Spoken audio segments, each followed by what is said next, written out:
বসু নয় নবগুরু। এটা দৈব শক্তি বলে প্রচার আছে।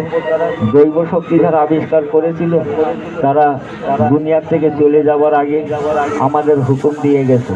তাই যারা বানাবেন এই দৈব শক্তি যারা পরিবারে নিয়ে যাবেন, আমি সাক্ষাৎ মেলায় আছি, বাউন পীরের মেলায় সকলের পীর, যারা পীরের দরবারে আসবেন আশপাশে একটু খেয়াল করে দেখবেন। আমি দৈব জোহর সরকার আছি। আমার কাছে সংসারের মঙ্গলের জন্য, জীবন গাড়ির বিপদ আপদ থেকে বাঁচার জন্য, আদম গাড়ির বিপদ আপদ থেকে বাঁচার জন্য একটা দৈব শক্তি বানাবেন।